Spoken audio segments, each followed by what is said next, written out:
De volta agora com o tema Desmistificando o Agro. Recebemos Evaristo de Miranda, pesquisador. Abílio Pacheco, produtor rural e pesquisador da Embrapa Floresta. Trabalha com o ILPF, que é a Integração Lavoura Pecuária Floresta. Caio Penido, presidente do IMAC, também produtor rural. IMAC é o Instituto Mato Grossense de Carne. Vamos ouvir o que as pessoas falam, pensam quando o assunto é agronegócio. Acho que às vezes o setor é um pouco criticado porque falta conhecimento para o brasileiro do tamanho, da importância que o setor é para a nossa vida. Sem dúvidas alguma, sem dúvidas alguma. Falta muito conhecimento com relação ao agro no Brasil. Eu acho que a nossa cultura é complicada, né? Então as pessoas acabam não tendo conhecimento, mas faz questão de criticar ou de falar algo que não conhece. É falta de conhecimento. Com conhecimento vai valorizar mais o setor? Com certeza.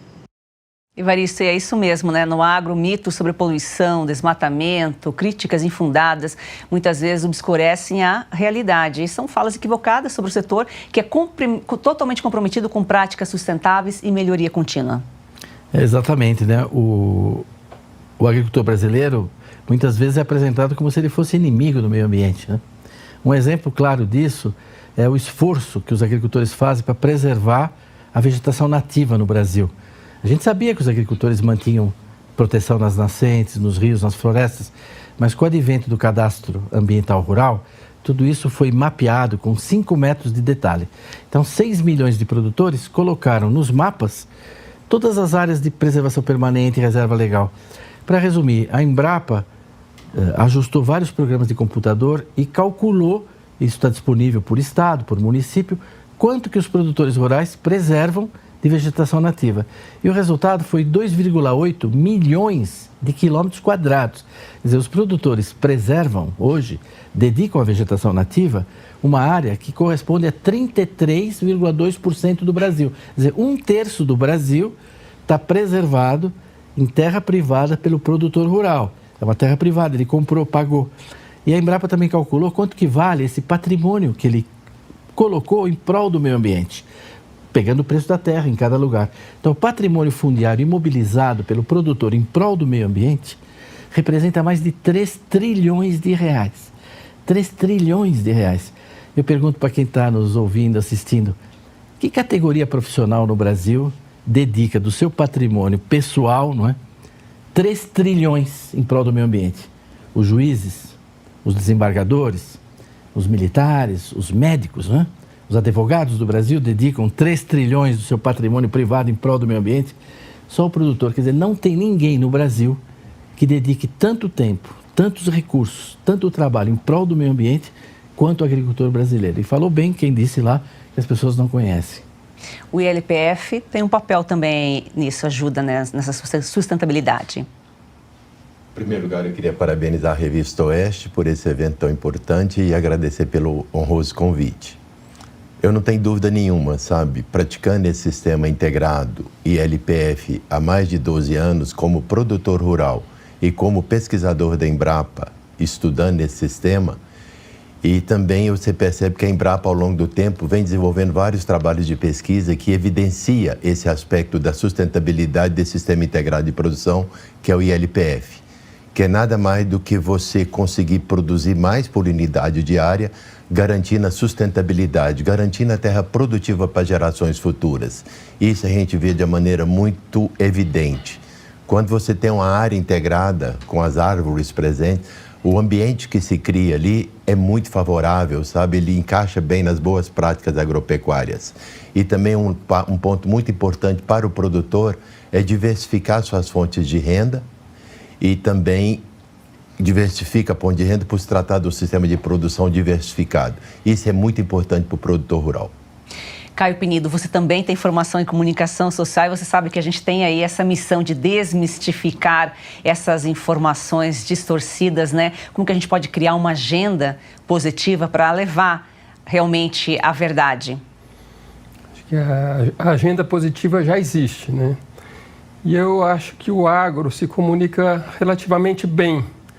Eu acho que o problema é que a gente tem um inimigo aí no mercado global, né? A União Europeia, que comanda muito as mídias internacionais. encomenda matérias vindas do Brasil. Então, a gente tem um inimigo forte aí. A União Europeia agora, com essa legislação nova de importação aí de desmatamento, né, de não importação de desmatamento, eu acho que ficou claro agora que eles têm uma postura protecionista, que são nossos concorrentes, né, no mercado mundial, principalmente no mercado europeu.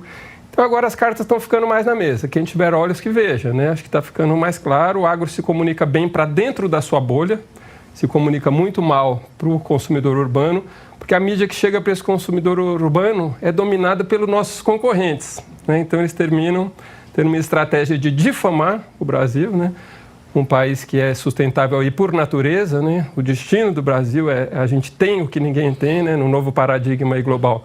País rico é país que tem biodiversidade, que tem um clima tropical, uma produção baixo carbono, com potencial de integração com outras culturas, né? Quer dizer, isso o destino nos deu. Agora nossas decisões, nossa gestão é que vai definir nosso futuro. Cabe ao brasileiro, então, Evaristo, acreditar mais no país, nas informações, prestar mais atenção no que a gente tem aqui dentro, apesar de que a própria mídia brasileira às vezes distorce os fatos, né? Mas essa é a nossa missão aí em A Força do Agro, levar informação e conhecimento. E ser amado, né? O agro precisa ser amado, as pessoas têm que amar os agricultores. Amar o prato que está na mesa, amar a roupa que veste, o etanol no veículo, o biodiesel. Quer dizer, é uma questão até quase que afetiva, né? Porque se pinta um quadro do agricultor como um vilão, né? Do meio ambiente, né? E a gente tem que lembrar que vilão vem de vila, de cidade. É o cara que mora na cidade, o vilão. Quer dizer isso textualmente. O agricultor não é vilão, não pode ser, não é? Agora, também, como o Caio disse, e ele aqui, nós temos esse duplo exemplo. Quer dizer, a nossa agricultura é sustentável porque ela caminha com duas pernas. Na média, o agricultor brasileiro só usa metade da propriedade. Metade é para o meio ambiente. A outra metade ele usa bem, com plantio direto na palha, fixação simbiótica de nitrogênio, com técnicas que preservam o solo, a água, a biodiversidade. Então, nós estamos avançando bem dentro da porteira. Agora, realmente, da porteira para fora, tinha que ter um esforço maior, né?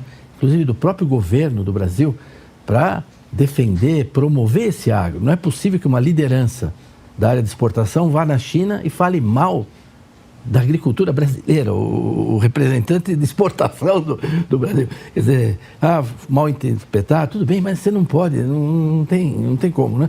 Então, acho que tem que ter um esforço maior, porteira para fora, tanto trazendo uma logística, que vocês já trataram aqui hoje, essa logística que é fundamental para o agro, mas também trabalhando esses mercados, e tendo posicionamentos firmes, como no caso desse da Europa. Nós já peitamos a Europa no caso do algodão, não é? Já tivemos diferendos no açúcar, bom, tem que continuar, né, de forma organizada. Caio Pinido, falando em China, você esteve lá recentemente, como que os chineses veem o Brasil? O principal destino das nossas exportações é a China, né? Sim, acho que assim, a gente está em guerra jurídica aí, né, diplomática com a União Europeia, e com a China é uma grande aliança comercial na área da carne, nosso principal aí mercado. Então, o que a gente tenta falar para eles? Olha, tem alguma carne mais sustentável do que a carne do Brasil, do que a carne de Mato Grosso, disponível em larga escala no mercado global? Algum dos nossos concorrentes, Austrália, Estados Unidos, Uruguai e Argentina, tem mais de 60% do território destinado à conservação, com biodiversidade rica, né? Não tem. Algum desses países tem um clima tropical que garante uma agropecuária tropical, aí, baixo carbono, com potencial de melhorar ainda mais? Não tem. Então, a gente já estava percebendo uma tendência a eles serem influenciados pela legislação europeia. Chegamos lá, já tinham ONGs europeias lá tentando influenciar, e o que a gente falou, aqui um parceiro bom para a China é o Brasil, porque nós garantimos segurança alimentar, né? Quer dizer, além de estarmos aumentando a produtividade, com a integração, ainda podemos irrigar, né? A gente pode acompanhar esse aumento de consumo chinês, aí, principalmente da juventude chinesa, segurança climática, né? Por conservar a biodiversidade e por ter uma agropecuária baixo carbono, e segurança política, né? Tanto política internamente no Brasil, a gente tem uma democracia estabelecida, e diferente da África, onde eles estão tentando produzir, é muito mais complexo, e também uma segurança internacional política, né? A partir do momento que tiver uma guerra fria aí mais forte entre Estados Unidos e China, o Brasil se apresenta como um parceiro seguro, que não vai parar de fornecer. Então, diferente da aliança aí dos Estados Unidos, o Brasil tem uma diplomacia que sempre vai garantir esse fornecimento. Então, acho que é o parceiro ideal. É China, a gente tem que estar sempre focando e mostrar sempre no nosso debate com eles, fala assim, não precisamos de intermediários querendo fazer a mediação Brasil-China. Nós somos capazes de fazer essa mediação defendendo nossos interesses. Como eles têm interesse nos grãos, na carne, então vai ser um acordo muito mais pragmático, muito menos ideológico, muito menos mentiroso, né, do que esses acordos que são assim apresentados com uma preocupação ambiental, mas que é mercadológico, é protecionismo, são concorrentes. Então precisa ficar claro que a Europa é nossa concorrente. Então acabou a fantasia, agora é mercado, é diplomacia climática, comercial nas COPs, mas sem a gente ficar fingindo que é só ambiental. Ambiental é uma parte, mas tenho a impressão que é uma menor parte.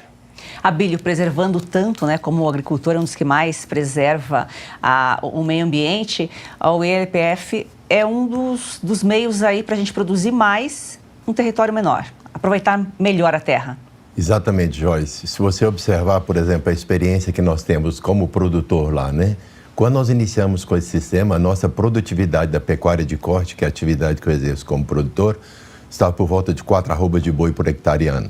A média nacional gira por volta de 7. Essa era a situação inicial.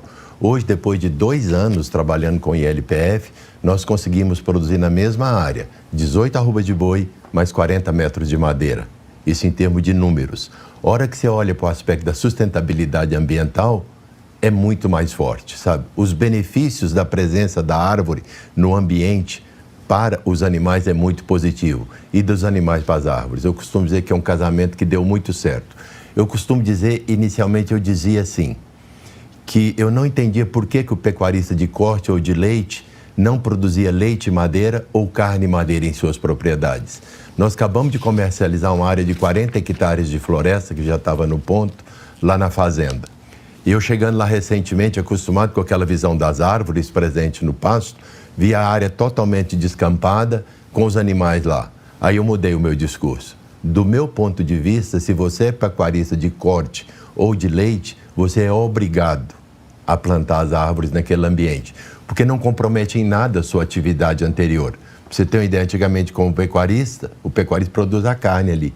E quando você consegue introduzir o componente arbóreo, você tem muitos ganhos ambientais que chamam a atenção do mundo inteiro. Eu viajo muito para fora falando sobre esse sistema e tem também a sua atividade pecuária de corte preservada num nível de produtividade e num ambiente muito mais favorável. E você vê com os estudos da Embrapa, sabe, cada vez mais evidenciando o aspecto sustentável do sistema de produção ILPF. Lá fora também é comum esse sistema ou não? Não, a gente não vê, sabe? Recentemente teve um congresso mundial de ILPF que vieram pessoas do mundo inteiro apresentando suas experiências. A gente conseguia ver a integração lavoura, talvez pecuária, com galinha, com porco, alguma coisa, com carneiros. Mas na escala do Brasil não se compara, é bem diferente. Temos a ensinar, então, né? Sem dúvida. Evaristo, eu acho que um dos desafios aí é conscientizar o consumidor, o brasileiro, o consumidor urbano, para que ele seja exigente, ele já é, mas que entenda que vive num país que detém a maior biodiversidade do mundo. É uma questão realmente, de certa forma, de comunicação, né? Como o Caio disse, dentro da bolha do agro nós comunicamos muito, mas temos dificuldade mesmo de comunicar com esse setor urbano, né? Acho que teria que ter aí uma dupla estratégia, sabe? Uma estratégia difusa, que seria você comunicar de forma constante, todo dia, toda semana, todo mês, fatos, informações surpreendentes sobre o agro, né? Que as pessoas não têm noção, né? Há pouco tempo eu comentava, começou a vacinação para gripe, ótimo, para idoso, para gestante, importantíssimo. Mas essa vacina é feita com ovo de galinha. E não é de qualquer galinha. E para cada 10 galinhas tem um galo. E é uma criação de ovo. Fica todo mundo surpreso. Que se não fosse a agropecuária e essa produção de frangos e de ovos que vem aqui para o Butantã, não teria vacina. Ninguém imagina que a vacina depende. Ou que a faixa de rodagem do pneu usa óleo de soja e melhorou por causa do óleo de soja. Ou que tem soja na pasta de dente, né? Etc. Então a gente precisa levar esses fatos simples, eu acho que não tanto fatos técnicos, mas fatos que mostram como o agro está presente no cotidiano das pessoas. Isso de forma difusa, mas constante, o ano todo, né? E por outro lado, tem que ter algumas ações concentradas nesses temas mais polêmicos, nesses temas que nós estamos sendo atacados, né? E o setor tem muita dificuldade de se unir como agro. Ele consegue, às vezes, se organizar como cadeia. Produtor de soja, produtor de algodão. Pecuária é pior ainda. Se for ter uma organização da pecuária, não tem, né? Tem várias coisas assim. Então, ainda acho que o agro precisa crescer na sua institucionalidade por uma visão mais ampla para sustentar essa comunicação do agro como um todo, né? E não só de uma cadeia produtiva ou de uma área, né? O Mato Grosso tem um papel importante, né? Soja, pecuária. Mato Grosso é relevante e muita biodiversidade também, né? Tem 3 biomas também, um estado aí que é maior produtor e também um grande conservador, né? E a gente lá está nesse desafio da comunicação, sair da bolha, furar essa bolha, né? Acho que o Evarista foi com aquele vídeo dele que viralizou, trouxe luz a esse assunto, que era quanto % do Brasil estava destinado à conservação, que até então não era um número alinhado entre todos. Cada lugar era um número que aparecia, então acho que quando começou, acho que voltando um pouco atrás, um dos alicerces aí da difamação do agro aí, foi a moratória da carne lá em 2010, 2011, quando começou uma estratégia de atacar grandes corporações, né, de algumas ONGs, aí, de algumas estratégias ambientalistas. Então, naquela época, a gente não sabia quanto % estava conservado e não tinha o Código Florestal revisado, né? Era uma sensação que o Brasil era uma terra devastada. Então, justificou-se naquele momento até uma ação mais covarde, assim, né, mas pensando que poderia ter um benefício ambiental no futuro. Agora, com o Código Florestal revisado em 2012, né, depois quando veio à tona esse dado aí que temos, né, 66% do território aí com biodiversidade, quer dizer, somos a maior biodiversidade do planeta, né? Então, essa é a missão de Mato Grosso. A gente contratou um escritório na Alemanha para debater a legislação europeia antes dela ser aprovada, então fomos para lá e isso que a gente falou. A Europa não pode querer posar de mocinha, né? Quer dizer, que fez as guerras mundiais para dividir o mundo em colônias, onde levou um modelo de desenvolvimento insustentável, extrativista, depois da Revolução Industrial, grande responsável pelas mudanças climáticas, né? E agora quer tentar acusar o Brasil, a maior biodiversidade do planeta, um lugar onde a gente está implementando um código florestal que tem um grau de complexidade altíssima, e a gente está tentando reverter esse modelo de desenvolvimento insustentável que vocês mostraram para a gente. Então, tentar inverter a narrativa. Não, só tem desmatamento quem tem floresta, né? Agora, vocês não podem associar a nossa classificação de risco, que eles vão dar uma classificação de risco por países sobre risco de desmatamento, né? A gente vai ter um risco maior, porque a gente tem biodiversidade, né? Uruguai, Argentina, Estados Unidos, Austrália, não tem biodiversidade. O grau, a classificação de risco deles vai ser ótima, né? Então, estão fazendo uma injustiça climática aí com o Brasil, né? Perpetuando esse calote ambiental que eles dão no Brasil, que o Evaristo citou aí, quantos bilhões a gente está deixando na mesa, e a Europa se usufruindo dessa ignorância que eles mesmos ajudam a forjar, né? Para continuar explorando, né? Um neocolonialismo aí, querendo que o Brasil se desenvolva sob a demanda deles, né? Sendo que no novo paradigma a gente é muito mais rico do que eles, né? Ficam uns paizinhos lá microscópicos não querendo perder sua relevância no cenário global, mas já perderam, né? Então a gente só tem que ter um pouco de paciência e manter a guarda aqui alta, como a gente está fazendo, que a gente vai vencer com certeza. Abílio, acho que o Caio falou, para espalhar a mentira é rápido, agora para desfazer é um trabalho longo, né? Sem dúvida. Eu vendo aqui o Caio falando, o Evaristo, eu fico pensando. Por exemplo, essa questão de comunicar melhor com a sociedade, sabe? É uma coisa que a gente ouve há muito tempo. E você vê sempre a pessoa falando, precisamos comunicar melhor. E na minha avaliação, assim, primeira, por exemplo, já melhorou muito. Por exemplo, essa iniciativa mesmo da Revista Oeste. Outra coisa que pode parecer pequeno, mas tem um efeito muito grande, eu viajo muito, tanto fora e dentro do Brasil, levando essa mensagem. Eu acho que nós temos o principal, nós temos o que mostrar. Nós temos coisas boas a serem mostradas e coisas que convencem. Então, o caminho é não desistir e continuar nesse ritmo de enfrentamento, passando boas mensagens. Não tem muito tempo eu vi nessa questão do agronegócio, como é que é desconectado com a cidade, que normalmente os canais de televisão na sexta-feira, eles falam, esse final de semana vai ter tempo bom. Tempo bom para a cidade é sol, para dar praia, né? Enquanto que o produtor está perdendo a lavoura dele. Então, acho que mudou um pouco, mas vem de muito tempo essa visão, assim. E é o cidadão, o indivíduo da cidade, e a gente pode fazer isso, é ele conseguir enxergar de maneira muito clara que a vida dele, o alimento que ele está ali no dia a dia, vem do campo. De uma pessoa, eu ouvi o Aldo Rabelo falando, né? O produtor, ele não é concursado, sabe? Ele surge daquela vocação mesmo para a terra, né? Eu fico vendo muitas vezes no campo, né? Quando começa a chover, às vezes o cara está endividado no campo, está difícil, vem aquele cheirinho da terra, ele vai plantando e tentando até a hora que não dá conta mais. É uma paixão muito grande que pega. Então, é a cidade perceber, sabe? Eu lembro da Embrapa, tinha um evento lá que chamava o Expotec, a gente recebia alunos do primeiro grau, crianças que iam visitar lá. Então, faziam parcelas para mostrar para ele a cultura da soja, a cultura do milho, várias culturas do girassol. E eu acompanhava alguns grupos, né? A gente chegava e virava para os meninos, você quer plantação de quê? Aí um dos meninos falava assim, de macarrão. A gente falava, está muito distante, mas eu acredito muito, sabe, nesse esforço. Ele vem cada vez mais intenso e é esse o caminho, sabe? Água mole em pedra dura, tanto bate até que fura. E tem evoluído muito. Nós vamos ajudar a desmistificar o agro em A Força do Agro, a partir de amanhã, às 7h30 da noite, coladinho com o Oeste Sem Filtro, nos canais da Revista Oeste e Umbrella Mídia no YouTube.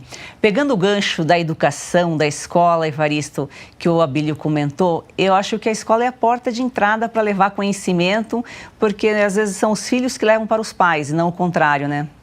É verdade. Infelizmente, a nossa educação, ela, mesmo nas áreas rurais, ela desraiza, ela arranca o aluno da terra dele, ela desraiza, ela traz conteúdos que não tem nada a ver com o cotidiano dele.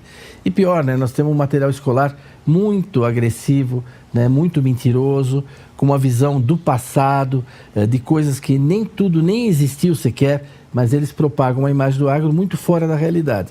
Então, esse esforço que tem sido feito pelo agro, por essas moças e essas mulheres dinâmicas aí de olho no material escolar, melhorando esse material, quer dizer, tem que cuidar mesmo da educação. É uma grande batalha e o pior ainda eu acho que vai ser nas universidades, que hoje existe quase que uma unanimidade contra o agro em muitas universidades, a pessoa é formada na universidade com desinformação sobre o agro, né?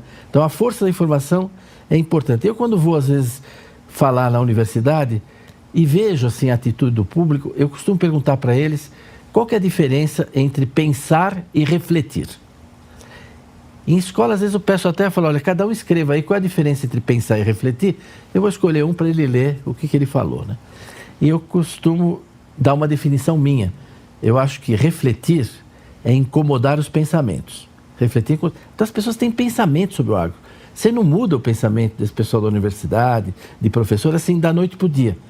Mas se você conseguir fazê-lo refletir, é fundamental. Começa aí. Ele fala, bom, sempre falaram isso, agora veio a Embrapa aqui, veio esse programa da TV ou na YouTube, eu vi um programa sobre tal tema e eles estão dizendo que não, que eles fazem isso, fazem aquilo. Então a pessoa começa a refletir. Eu tenho vários exemplos assim de pessoas que evoluíram, primeiro por uma certa neutralidade, né, nesse tema, dizendo, bom, tem uns falando isso, sempre falaram isso, mas agora estou vendo uns dados, informações bem apresentadas, mais concretas, sólidas, como ele disse aqui, o Abílio tem tudo para apresentar, tem muita coisa para apresentar. Então, a gente tem que levar as pessoas a refletir no primeiro momento. Acho que no segundo momento, que eu também já assisti isso, vocês também já teve, a pessoa muda de pensamento, ela muda até de pensamento depois, né? Mas nesse momento, temos que levá-la a refletir. Eles têm um pensamento forjado, fixado, que precisa reflexão, trazer a reflexão com dados, com fatos, não é? Tem uma frase do Edward Deming, é um grande estatístico dos Estados Unidos, importante para a industrialização do Japão, para a Toyota, tudo. E ele tem uma frase muito boa, ele fala assim, fala em inglês, né? In God we trust, né? Que é o lema deles. Em Deus a gente acredita. All others must bring data. O resto tem que apresentar dados. Em Deus a gente acredita. O resto tem que apresentar dados. Quero agradecer a nossa audiência, Marcelo Bentes, de Manaus, Naudete Cousani, de Brusque, Santa Catarina, Adriano Ferreira, de Primavera do Norte, Jorge Winderlich, com esse sobrenome só pode ser de Santa Catarina, Luiz Felipe, de Bagé, Rio Grande do Sul, e William Ferro, Rio de Janeiro. Caio, tudo na pecuária é sustentável, inclusive existe um setor que chama-se reciclagem animal, né? A carcaça. Tudo é reaproveitado, gera renda, gera outra matéria-prima e não é descartado de forma irregular. Uhum. E você vê, por incrível que pareça, uma pressão pelo couro sintético, né? Uma pressão de entidades aí que desconhecem, né, essa realidade. Quer dizer, se aquele couro está sendo produzido, tem que ser utilizado, né? Tem uma qualidade muito melhor. Eu acho que Mato Grosso a gente começou o IMAC ali com governo, indústrias e pecuaristas, né? Mas já percebemos essa indústria do couro também como uma aliada aí que entrou também como um elo importante. E agora eu queria até dar um exemplo de uma ação de comunicação, de promoção da carne, do agro, que a gente fica tentando furar a bolha. Como sair fora, né, só desse nosso universo ali, que a gente estava, pecuaristas, indústrias, governo, né?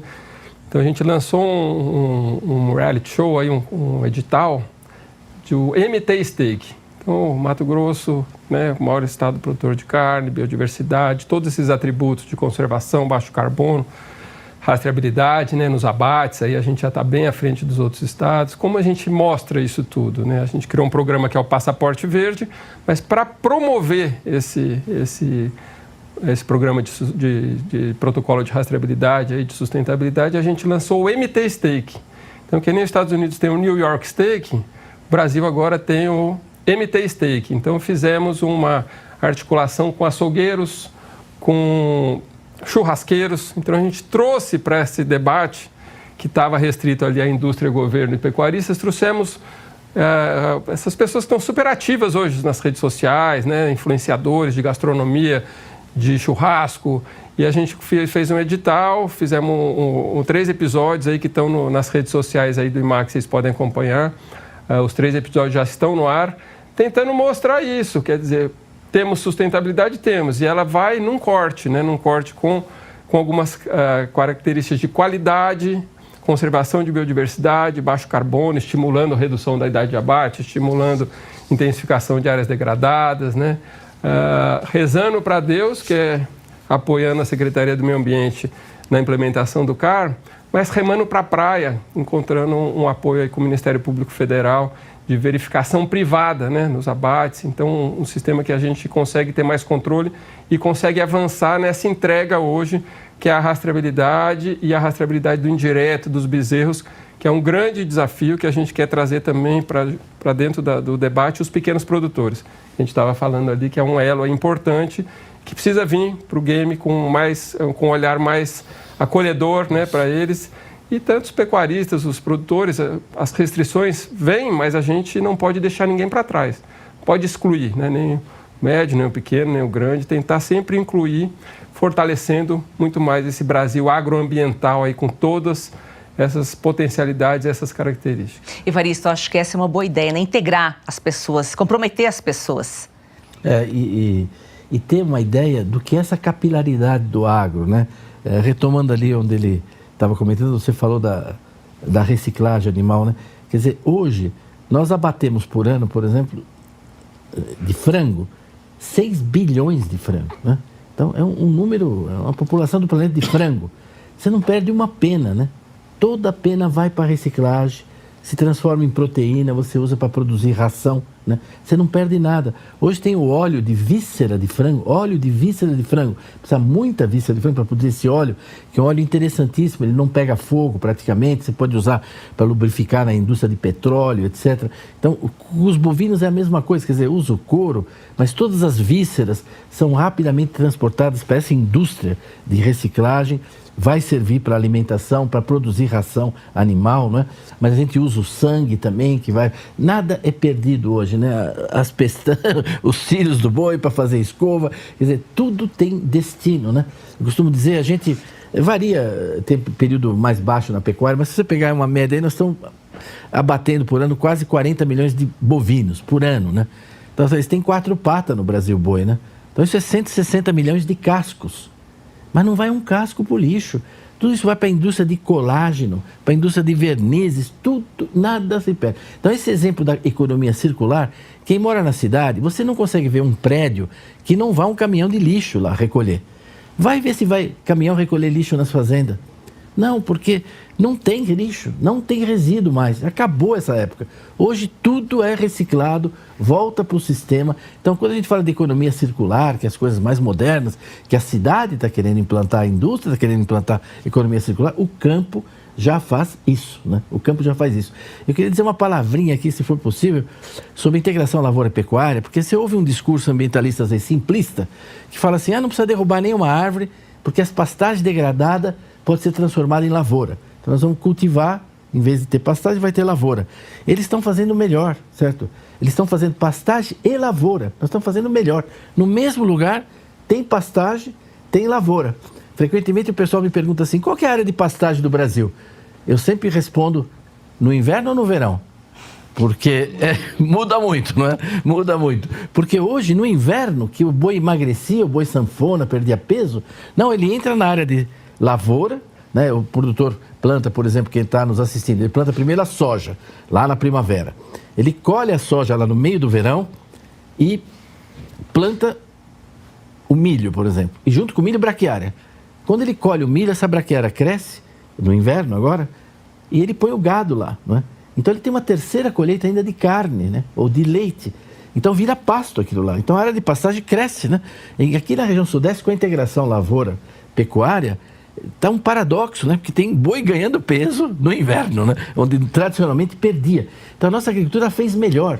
Não é que é pecuária ou lavoura. Não é em todo lugar que dá. Não tem topografia em todo lugar para fazer isso. A pessoa tem que entender que é muito complexa a realidade ambiental do Brasil.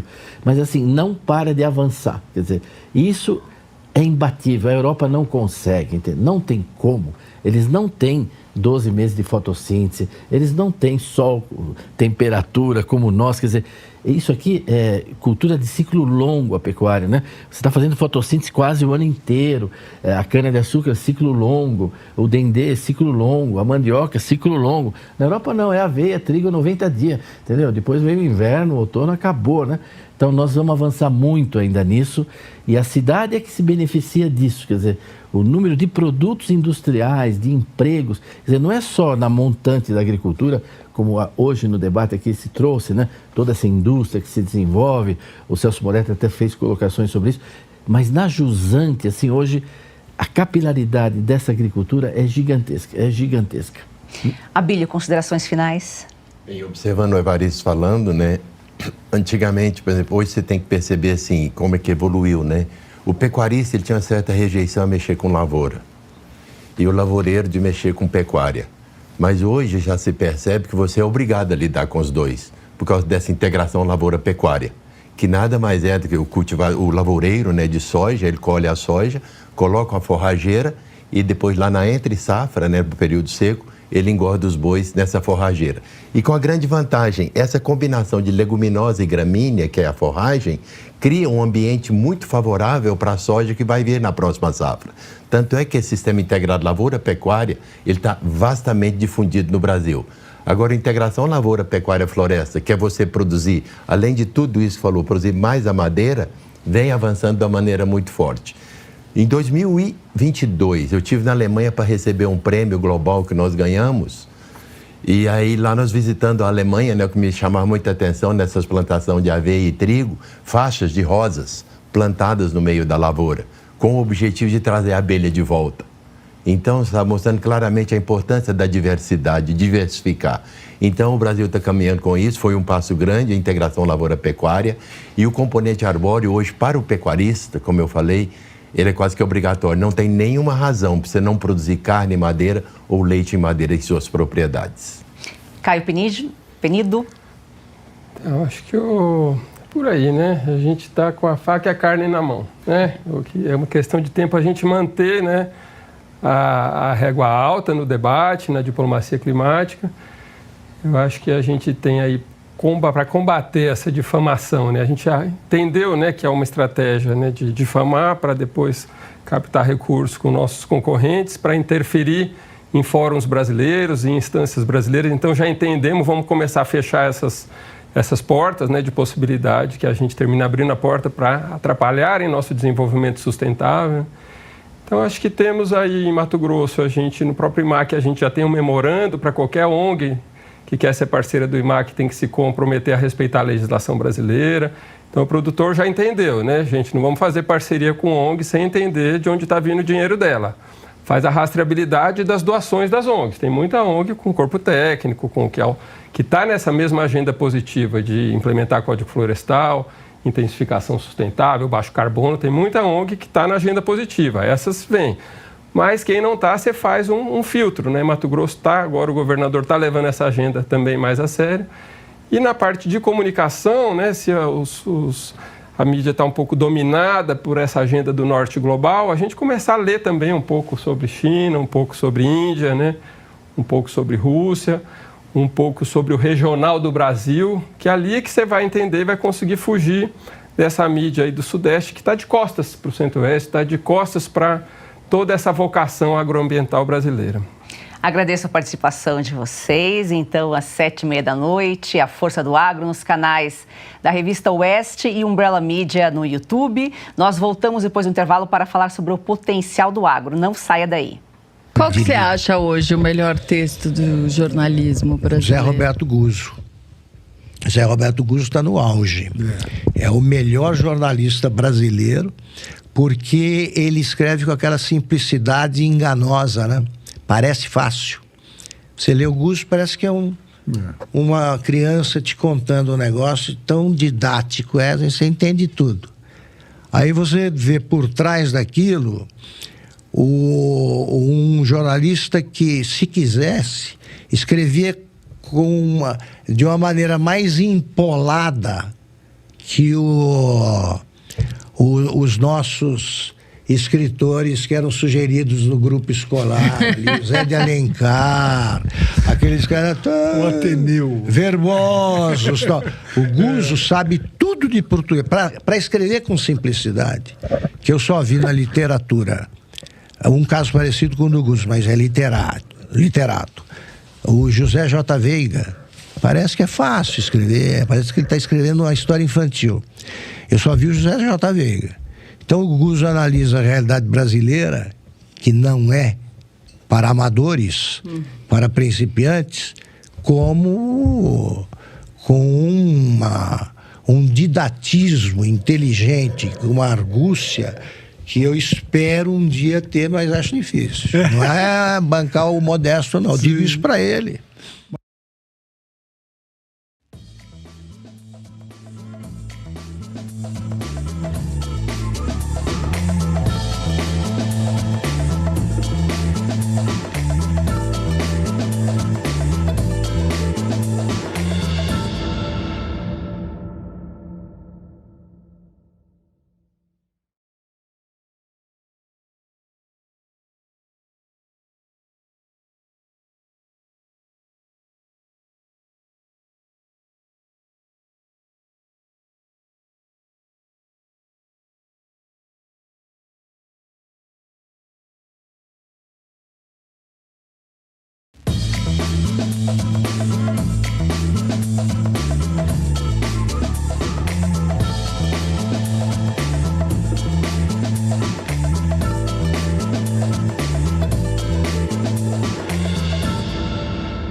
A Organização das Nações Unidas para a Alimentação e Agricultura estima que em 2050 a população mundial vai ultrapassar os 9 bilhões de pessoas.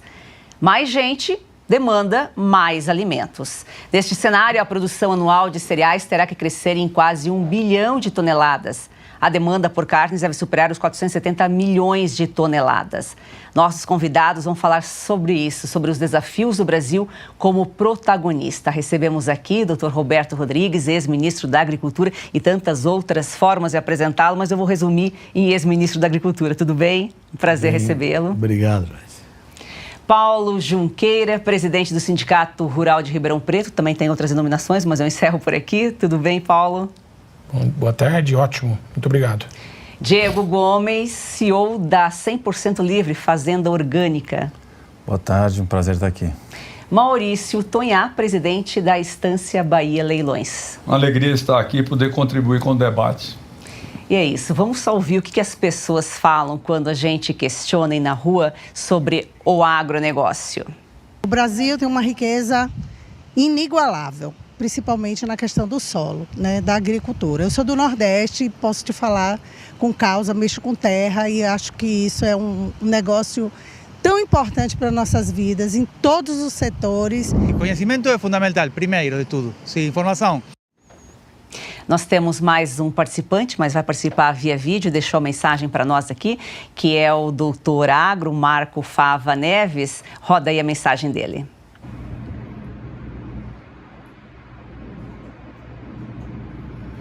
Joyce, acho que eu tenho que dizer que são 32 anos como engenheiro agrônomo no Brasil e eu jamais imaginava ter visto isso que foi esse período. Quando eu estava na graduação, o Brasil ainda era importador de muitos produtos e hoje surge essa potência que já lidera a exportação mundial em 9 setores, desde papel e celulose, a carne bovina, desde suco de laranja, a milho, enfim, um feito que a agricultura brasileira conseguiu nesse período, atacando mais de 150 mercados mundiais, entregando um produto de valor, entregando um produto com alta sustentabilidade, como vamos discutir muito aqui nesse programa, e trazendo para o Brasil um volume gigantesco de dólares. Basta lembrar que em 2020 nós exportamos 100 bilhões de dólares, 2021 foi 120 bilhões de dólares, 2022, 160 bilhões de dólares e, ao que tudo indica, em 2023 esse número vai ser ultrapassado porque o primeiro semestre desse ano já foi melhor do que o primeiro semestre do ano passado. Então, nós estamos conquistando mercados, cada vez mais o Brasil com produtos processados, com produtos de alto componente tecnológico. Outra coisa muito importante também que faz o Brasil ter um papel de extrema importância no planeta é você olhar os últimos 4 anos. Eu fiz até um artigo recentemente para o China Daily, mostrando que se não fosse o Brasil, a situação de crise hoje no planeta seria brutal, porque o Brasil aumentou a sua área nos últimos 4 anos com grãos em 15 milhões de hectares e aumentou a sua produção em 70 milhões de toneladas. Você imagina o planeta hoje sem essa produção, sem esse investimento, com risco elevado que foi feito pelo produtor rural brasileiro, aonde estaria a situação do mundo hoje. Então é muito bonito você olhar essa performance, é muito bonito você olhar as cidades aonde o agro é muito forte, no Mato Grosso do Sul, Paraná, São Paulo, todos os estados do Brasil, você vê que são cidades que têm um IDH mais elevado, cidades que estão hoje arquitetos recebendo em soja, com construção, personal trainer, enfim, é o dinheiro que entra e movimenta a economia do Brasil. E assim, viajando, eu acabei de retornar do Congresso Mundial de Agronegócios, que foi na Nova Zelândia, um período também nos Estados Unidos. Que outra oportunidade está aberta para a sociedade brasileira? Eu acho muito difícil que a gente consiga ter outras oportunidades no planeta, e no agro nós não só temos essa oportunidade, como lideramos. Então, um investimento cada vez mais forte nesse setor público, né? Garantia institucional, infraestrutura, segurança no campo, agilidade na aprovação de novos produtos, sementes, e todo investimento do setor privado, porque o Brasil é moda hoje. Porque nós melhoramos um pouco, mas principalmente nossos concorrentes deterioraram. Eu vejo um interesse muito grande em vir e investir aqui no Brasil. Armazenagem, irrigação, expansão, verticalização, produtos embalados, prontos. É muita oportunidade aí pela frente. Então tivemos 30 anos maravilhosos. Estou muito animado com os próximos 20, 30 anos, porque a população do planeta segue crescendo e ela cresce principalmente aonde faltam recursos para produzir. Muita chance pela frente para o nosso agro e, consequentemente, para o Brasil. Doutor Roberto, nós evoluímos muito, temos muito que evoluir ainda e o mundo está de olho no Brasil justamente por causa do nosso potencial. O Brasil utiliza somente 7,6% do território para agricultura, segundo a Embrapa, enquanto o número em outros países, Reino Unido cultiva 64% do território, Alemanha, Estados Unidos 57%, são grandes concorrentes, mas o Brasil, nós só produzimos 7,6%, olha a dimensão que nós temos ainda para produzir. É verdade, Joyce, é verdade. Os dados da Embrapa são claros nessa direção. Nós temos hoje menos de 9% do nosso território com todas as plantas cultivadas, de alface e eucalipto, tudo que se planta no Brasil, fora pasto, menos de 9%. Mais pasto com 21%, chega a 30% do nacional, que todas as fazendas brasileiras produzem, né?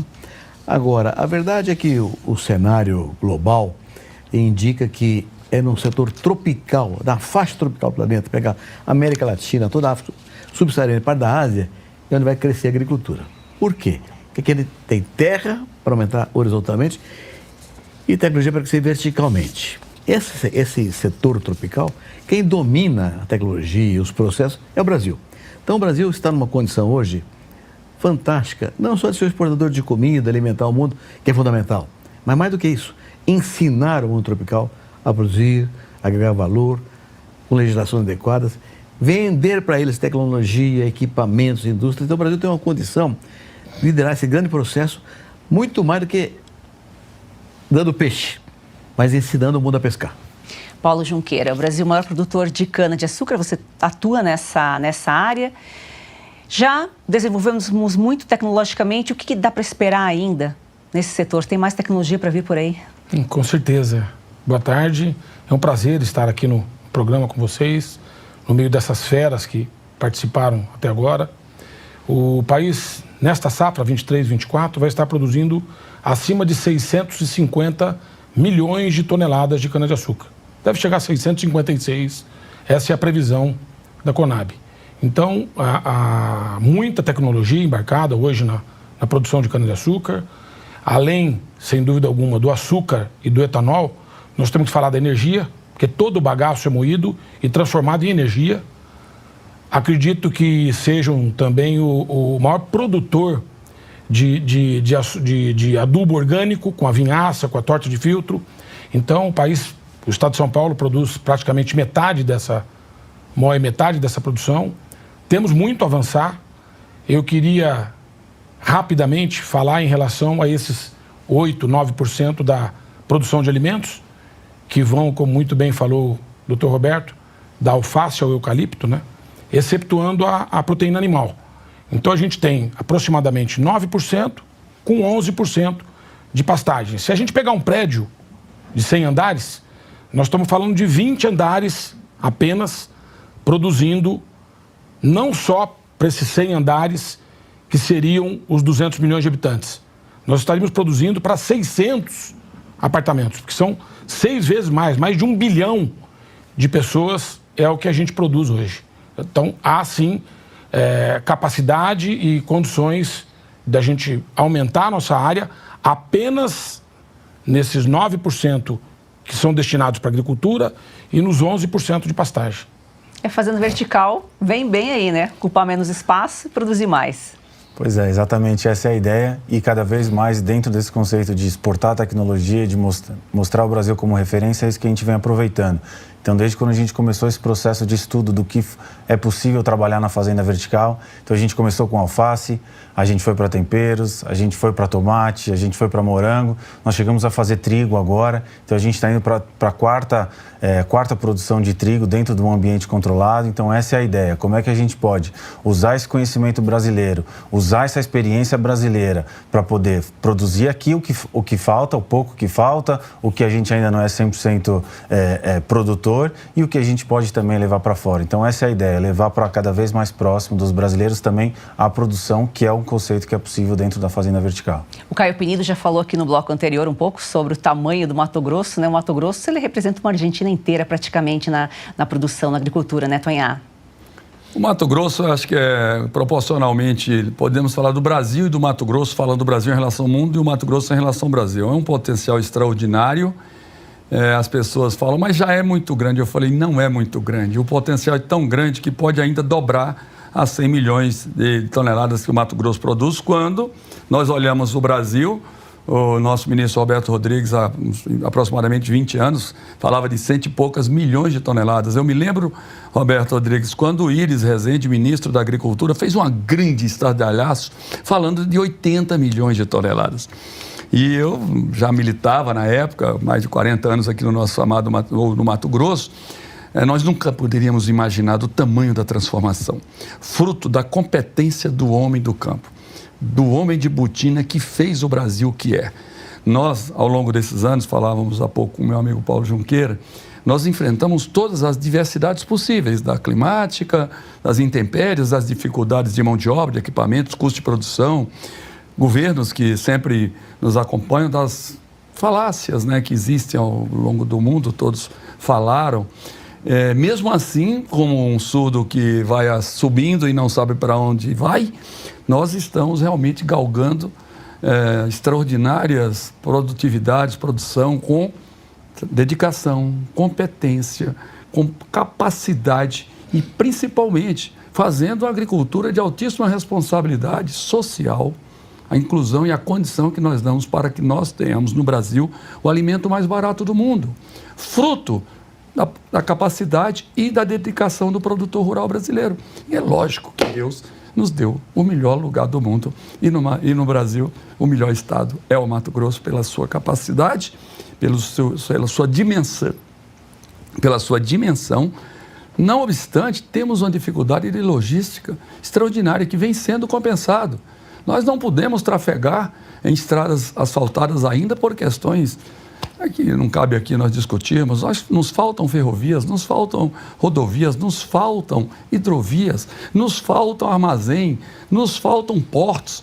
E nós vamos, apesar de tantas dificuldades, superando as adversidades e com muita garra, mostrando para o mundo que o Brasil realmente é o grande responsável por trazer paz para o mundo, levando alimento barato. Agora, que nos deixe trabalhar. Levando alimento leva paz, né, doutor Roberto? E por isso que o senhor fala que o céu é o limite, né? E a gente, quando ouve essas conversas, o que o Mato Grosso fez, o que o Centro-Oeste aconteceu no Brasil? O Brasil, foi falado aqui nos painéis anteriores, em 1970, nós importávamos 30% do que consumimos. Aí o Centro-Oeste era um vazio de gente e de economia. Aí o governo montou programas como Polocentro, Prodecep, para conquistar o Centro-Oeste. E aí houve uma saga, uma epopeia que pouca gente fala. Os gaúchos começaram com isso, puxando uma migração centro-oeste. Depois veio paranaense, catarina, paulista, mineiro, capixaba, nordestino. Formou no centro-oeste um vigor híbrido que transformou essa coisa, virou Maracanã, onde vai ser jogada a partida final da Copa do Mundo da Alimentação, gerando paz para o mundo, como ele diz muito bem. Agora, quem foi para lá? Gente determinada, competente, valorosa, que largou tudo para trás e foi para o Centro-Oeste. Não foi a ferrovia, não foi o porto, não foi a rodovia, não foi o armazém. Então, esse pessoal cresceu de uma forma espetacular, com competência, políticas públicas muito boas que ajudaram também, crédito, sobretudo, mas faltou logística, faltou estrutura. E ainda falta. Mas se nós conseguirmos, agora, vamos sair para o Pacífico, pelo Peru. Então, como foi dito aqui também, a Ásia se apresenta como grande mercado mundial. Nós saímos pelo Peru, Mato Grosso, Tocantins, Mesmo o Nordeste, Acre, Rondônia, vão fornecer para o mundo proteína animal, proteína vegetal, algodão, madeira. Vamos inundar o mundo mais do que nunca até hoje. O fato é o seguinte, o que nos trouxe aqui até hoje? Tecnologia é a base. Empreendedorismo, políticas públicas dentro do Brasil. E o quarto fator, demanda internacional. Os 4 fatores persistem, portanto, o céu é o limite. E o brasileiro tem força de vontade, trabalha, arregaça a manga, né, Paulo?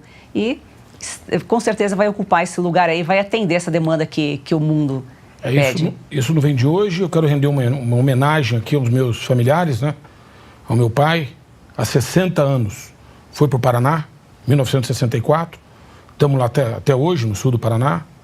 Agora, meu pai com 70 anos, inclusive o doutor Roberto também, somos quase vizinhos, porque ele está no Maranhão, né, com os filhos, nós estamos no Piauí. Quer dizer, o brasileiro, o produtor rural, o que ele sabe fazer é trabalhar. Nós temos, uma coisa importante a dizer, nós temos uma janela. Aquele produtor que depende, por exemplo, dos recursos de financiamento, isso não pode deixar de chegar no caixa do produtor. Então, o governo anterior apoiou muito o agro. Esses reflexos que nós estamos vendo, eles são das safras anteriores, porque a safra 23, 24 ela está por começar. A safra canavieira, ela começa em abril, vai até novembro. E a safra de grãos, ela se inicia em setembro, outubro, né? E vai até maio do ano que vem, seria a safra 23, 24.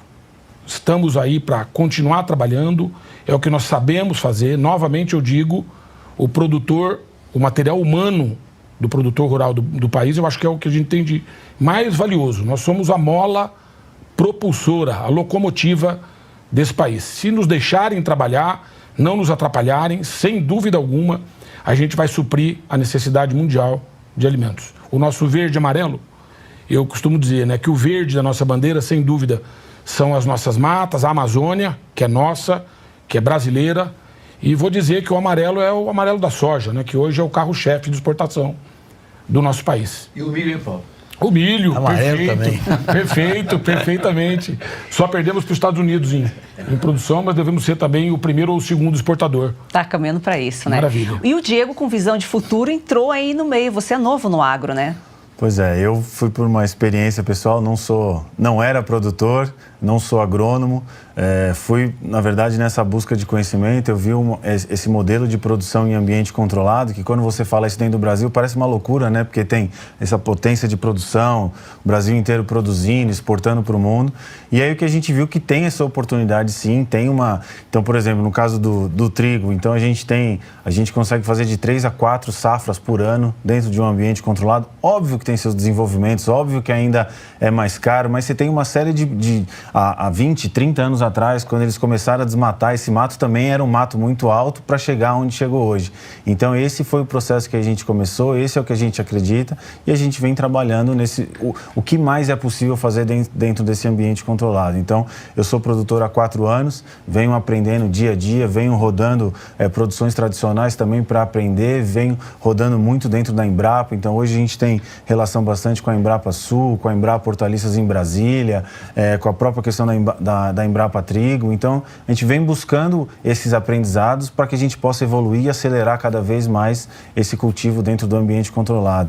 Eu até recebi uma visita há um tempo atrás de produtores de trigo, que tem moinhos de trigo, e eles me contando do desafio que é do investimento gigante que eles têm que fazer de armazenagem, do déficit que tem de armazenagem para você fazer. Você imagina a possibilidade da gente conseguir produzir 4 ciclos ao longo do ano.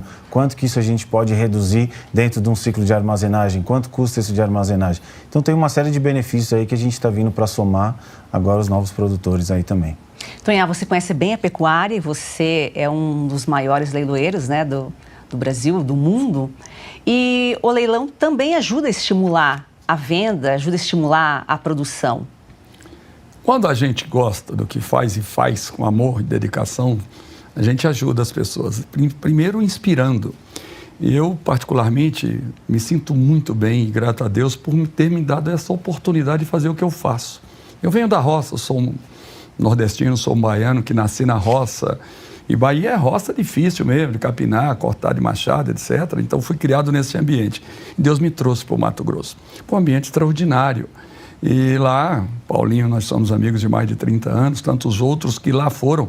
E fico emocionado quando eu vejo aqui o Diego, um jovem urbano, que há 4 anos, então, ministro, nós temos sim, o Brasil tem muito futuro.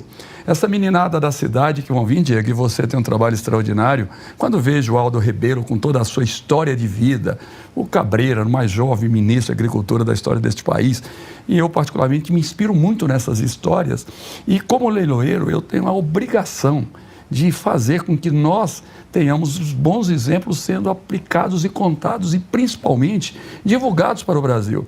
Nós somos uma empresa que nascemos há 32 anos, o Paulinho foi um dos primeiros clientes que nós tivemos e ao longo da nossa trajetória foi sempre dedicada ao Brasil e ao o agronegócio. Lá atrás não falávamos disso, falava era pecuária, agricultura e uma felicidade muito grande. Esse entusiasmo que eu tenho de fazer o que gosto e faço com amor, com dedicação, eu consigo transmitir, graças a Deus, minha família toda está envolvida, meus netos com 3, 4 anos já colocam o microfone na mão, tentando fazer com que eles também façam com amor aquilo que a gente faz, porque é um potencial extraordinário e o mais importante que eu tenho como empresa que comercializa bovinos, é trazer os bons exemplos para aqueles cidadãos que às vezes acham que é difícil, que tal. O Brasil é extraordinário, gente. Vamos trabalhar, vamos dedicar, vamos fazer a nossa parte, vamos construir, vamos produzir, vamos, lógico, no meu caso, comercializar, mas o mais importante, Joyce, é nós mostrarmos o exemplo desse país extraordinário para os cidadãos urbanos, para os nossos, porque lá dentro de casa, às vezes, o filho do produtor, não quero isso, quero aquilo.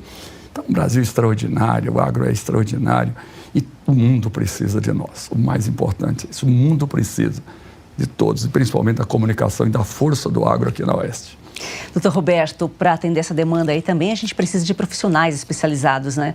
Então surgiu umas novas profissões aí no agro. O agro já é a agronomia é uma área muito complexa. Até dentro da própria área, cada um conhece o seu espaço e é um curso muito complexo, mas com certeza a gente vai precisar de muitos especialistas ainda para poder atender essa demanda. Tem razão. Além disso, Joyce, a agronomia, como você disse, tem diversas especialidades. E hoje existem profissões mais especializadas ainda. Você tem hoje o médico veterinário, o zootecnista, você tem o engenheiro florestal, o engenheiro de pesca, você tem outra área de tecnologia desenvolvida, a questão ambiental. Então, são várias áreas que a agronomia incorpora, criando profissões paralelas. Mas, nós precisamos muito do técnico de nível médio, viu? Nós precisamos avançar mais na área de tecnologia, porque é como se fosse uma profissão com muitos médicos e poucos enfermeiros. Nós precisamos bastante enfermeiro para auxiliar os médicos a ter uma posição mais destacada. E uma coisa que foi tratada já aqui hoje no seu programa, a questão da formação básica, né? E, se não me engano, foi o Evaristo que tratou do tema de olho no material escolar. Então, um grupo de mães e pais começaram lá em Barretos, um trabalho muito bem feito, mostrando que o material escolar tem que ser verdadeiro, não criar uma impressão negativa ou contra a agricultura. Então, esse ponto é essencial para que o processo de educação siga bom. Senão, você forma uma criança com ódio da agricultura, com má vontade da agricultura, quando ele vai para a faculdade, ele não vai acreditar no que ele está aprendendo. Então, é preciso criar uma regra, uma metodologia de educação a partir da verdade. Isso, o pessoal do De Olho está fazendo com muita competência. Com a criança, é a porta de entrada para levar o conhecimento para os pais, né? O que nós falamos aqui anteriormente, Paulo. Perfeito. Essa associação de olho no material escolar, eles estão tentando, né, fazer com que cheguem às escolas do nosso país a verdade. Eu acho que a única coisa que o agro precisaria é que a verdade fosse contada. Vocês aqui da Revista Oeste, com esse programa maravilhoso, eu acho, inclusive, que todos os produtores, independentemente de tamanho, seja da agricultura familiar, o pequeno, médio, grande, tinham obrigação de apoiar vocês. Então, acho que nós temos que fazer uma campanha, inclusive, para que a verdade chegue principalmente às escolas. Porque a educação é tudo. A tecnologia vai vir através da educação. Hoje o agro está extremamente tecnológico. Os plantios, eles são todos feitos com agricultura de precisão, as análises de solo, todas as aplicações basicamente são feitas com agricultura de precisão. Então, acho que é muito importante, por óbvio, que a educação chegue de forma verdadeira às crianças, né? E, com isso, nós não vamos ter problema nenhum. Se me permite, Joyce, o Paulo está lá em Ribeirão Preto. Ribeirão Preto tem a ABAG, que fez o primeiro trabalho muito bem feito sobre comunicação rural. Sabe que mudou a opinião pública em Ribeirão Preto por causa do trabalho da ABAG. Educação na veia. O quê? Verdade. Só falar a verdade, nada mais. É uma coisa muito importante, que a ABAG e Ribeirão Preto. Isso. Que nós temos aí 2 ABAGs. E eu queria rapidamente falar sobre a entidade, porque a representatividade é muito importante. No Mato Grosso, eu não tenho dúvida nenhuma que a AproSoja foi fundamental para que o crescimento ocorresse da forma como ocorreu. Então, eu acho que as entidades, quando não há muita representatividade, que cria-se a AproSoja, cria-se outras entidades. E eu quero parabenizar a AproSoja pelo trabalho brilhante, a AproSoja Brasil, a AproSoja São Paulo e de todos os outros estados. Eu quero dar os parabéns para essa entidade que faz um trabalho maravilhoso. Basta ver o que virou a soja no nosso país. Tonha, a união faz a força. O produtor tem que estar unido. Questão de sobrevivência, né? No mundo, as espécies que se perpetuaram foram aquelas que, de alguma forma, estrategicamente estiveram com as autodefesas e principalmente atentos aos movimentos de mudança. Nós, produtores rurais, de uma forma geral, o Brasil vive um momento de dispersão, de divisão, de discussões acaloradas, o Brasil contra o Brasil. E eu acho que nós temos entidades do agro que realmente que nos orgulham. A AproSoja é um caso, os sindicatos rurais e aí tantas outras. Então, as cooperativas, né? Hoje, principalmente no sul do Brasil, nós temos que reconhecer a capacidade dos nossos irmãos sulistas, e aí vem grandes cooperativas dando uma contribuição fenomenal para o agro brasileiro. A união, a informação, a comunicação. Então, nós precisamos ter mais capacidade e de não falar só para nós, né, ministro? Porque, de uma certa forma, nós geralmente falamos no nosso ambiente. Eu, particularmente, que tenho essa capacidade de comunicar, nós temos a nossa presença, né? A Estância Bahia faz mais de 300 leilões por ano, temos mais de 1.500 horas de presença nas mídias sociais e na televisão. Então, isso nos ajuda muito. E nós temos uma preocupação muito grande de principalmente, promover a união, promover a defesa, promover a verdade e sempre de forma clara, né? Mostrando que nós, brasileiros, dependemos muito da nossa união, da nossa capacidade extraordinária de enfrentar as dificuldades e, principalmente, superar. Nós que estamos há um pouco mais de tempo, como eu e o ministro, o Paulinho é mais novo, você é bem mais novo ainda, nós já passamos por tantos problemas que parecia que era o final da história. Quantas dificuldades, quantas crises mundial, quantas crises brasileiras de economia, de inflação, de planos, de sequestro de dinheiro, confusão de todo tipo, e, não obstante, nós continuamos trabalhando, focados, sabendo que a solução dos grandes problemas da minha vida está na minha mão. Eu tenho que fazer a minha parte. Jamais, como essa hoje, infelizmente, essa questão, tem que dar. Gente, nós temos aqui trabalhar, nós temos aqui produzir, nós temos aqui até mesmo nos desafiar para fazer um pouco melhor hoje do que nós fizemos ontem para que a gente possa evoluir. Então, a união faz a força e eu espero que nós estejamos cada dia mais unidos pelo país. Esquece um pouquinho o agro. O Brasil precisa unir. É triste, nós vemos vários Brasis, um tentando destruir o outro. Nós temos as dificuldades aí, dos debates, os grandes embates com o mundo, né, com o protecionismo mundial.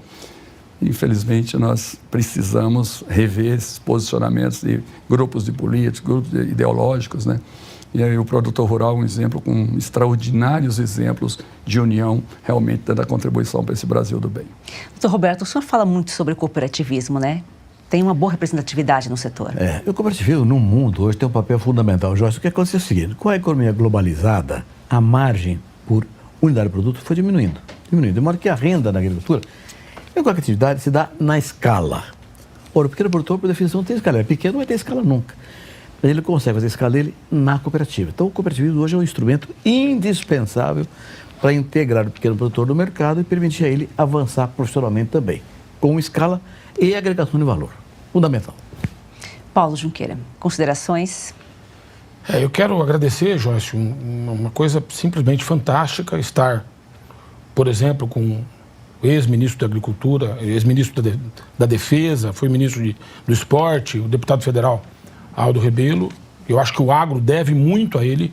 O nosso Código Florestal foi um avanço, sem dúvida alguma, a legislação mais restritiva do mundo. Eu gostaria muito que o mundo se espelhasse, pegasse o nosso código e utilizasse o nosso Código Florestal, todos esses organismos internacionais, né? Eu gostaria que eles utilizassem o código, que o relator foi à época, deputado Aldo Rebelo, né?